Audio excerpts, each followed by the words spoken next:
Bharatiya Janata party हे जय पराजय झाल्यानंतर त्याचं विश्लेषण करते आणि पुन्हा नव्या जोमाने त्या ठिकाणी कामाला लागते।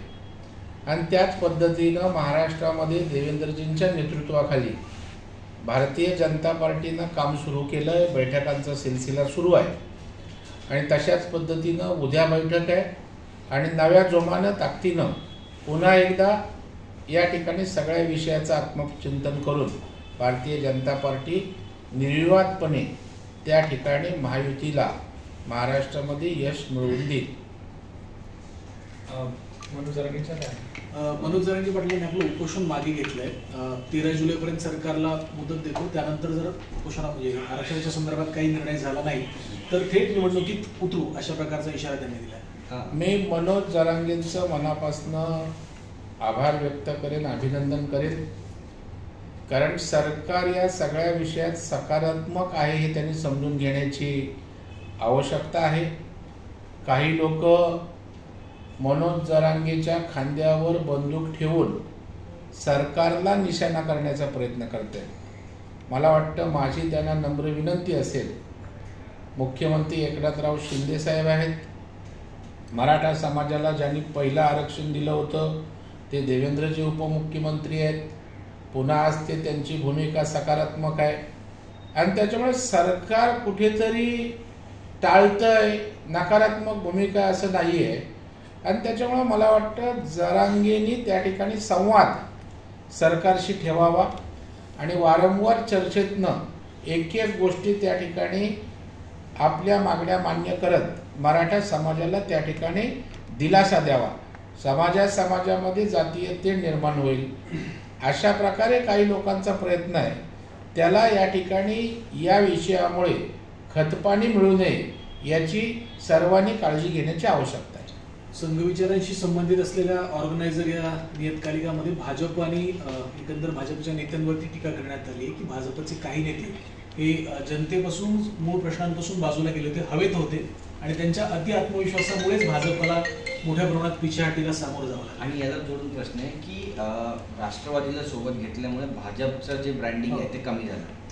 मला वाटतं राष्ट्रीय स्वयंसेवक संघ हे मातृतुल्य पितृतुल्य अशी आमची संघटना त्या ठिकाणी आहे आणि भारतीय जनता पार्टी हा एक त्या संघाचा संस्थात्मक भाग आहे आणि त्याच्यामुळे जेव्हा जेव्हा मार्गदर्शन सल्ला सरसंघचालक किंवा RSS देत असतं त्या सकारात्मक घेऊन भारतीय जनता पार्टी त्या ठिकाणी वाटचाल करत असते आणि हे वारंवार झाले।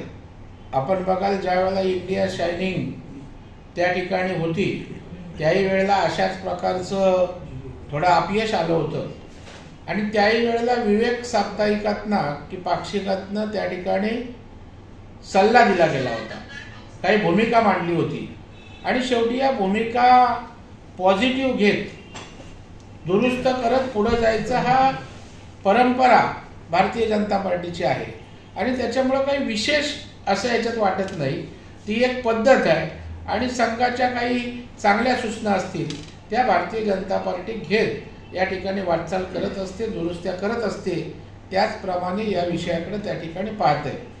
आणि मला वाटतं ब्रँड व्हॅल्यू कमी झाली, जास्त झाले, जेव्हा महायुतीमध्ये घटक पक्ष आपण सामावून घेतो त्यावेळेला आपण गरज सोरो वैद्य मरो अशा प्रकारची भूमिका घेऊ शकत नाही आणि त्याच्यामुळे महायुतीमध्ये राष्ट्रवादीला घेतलं होतं, त्यांच्याबरोबर त्या ठिकाणी युतीत लढलो, आजही ते आहेत आणि त्याच्यामुळे लगेच एका अपयशानं अशा प्रकारे त्या ठिकाणी आपल्या बरोबर घेतलेल्या सहकार्यावर टोकाचं बोलणं त्या ठिकाणी आमच्यासारख्या कार्यकर्त्यांच्या बाबतीत उचित नाही। मला वाटतं शेवटी हा निर्णय राष्ट्रवादी काँग्रेस पक्षाचा आहे। राष्ट्रवादी काँग्रेस पक्षाच्या रिक्त होणाऱ्या जागेवर कोण उमेदवार असावा हा महायुतीचा निर्णय नसतो तर त्या पक्षाचा निर्णय असतो आणि त्या पक्षातही केवळ तो अजितदादा पवारांचा निर्णय आपली पत्नी म्हणून नाही आहे, तर त्या पवारांचं जे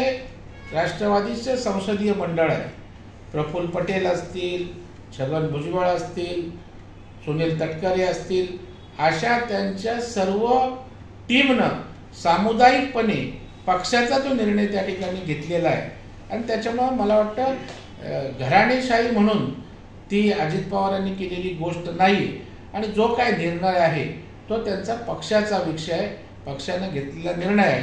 आम्ही त्यावर भाष्य करणं योग्य ठरत नाही. राज ठाकरेंनी असं म्हटलंय की उद्धव ठाकरेंवर मराठी माणसाचा राग आहे आणि त्यांना जी काही मतं मिळाली ती केवळ मोदी विरोधापायीच मिळालेली आहेत. 100% मराठी माणसांचा राग त्या ठिकाणी उद्धव ठाकरेंवर आहे. तो या विधानसभेने मतांमध्ये लोकसभेच्या या निवडणुकीमध्ये परावर्तित झालेलाही आपल्याला दिसेल. मुंबईमध्ये त्या ठिकाणी महायुतीला 2 लाख जास्तीची मतं या ठिकाणी महाविकास आघाडीपेक्षा मिळाले. लालबाग, परळ, वरळी जे शिवसेनेचे बालेकिल्ले होते त्या ठिकाणी महायुतीनं भाजपनं मोठ्या प्रमाणावर मतदान घेतलेलं आहे. वरळीसारख्या ठिकाणी आदित्य ठाकरे जिथे आमदार आहेत त्याही ठिकाणी सायजेबल लीड ते घेऊ शकले नाहीत. मोठ्या प्रमाणावर महायुतीला मतदान झालंय. शिवडीलाही लालबागला मतदान घेऊ शकले नाहीत. कोकण हा शिवसेनेचा बालेकिल्ला, परंतु आपण अगदी पालघरपासून ते सिंधुदुर्गपर्यंत बघाल की कोकणने सातत्यानं शिवसेनेवर प्रेम करत त्यांच्या मागे उभी राहिली होती. परंतु कोकणची जनता, मराठी जनता आज पूर्णपणे संपूर्ण कोकणात त्या ठिकाणी महायुतीच्या मागे उभी आहे. यावरनं राज ठाकरेंच्या बोलण्यात तथ्य आहे असं मला त्या ठिकाणी वाटतं.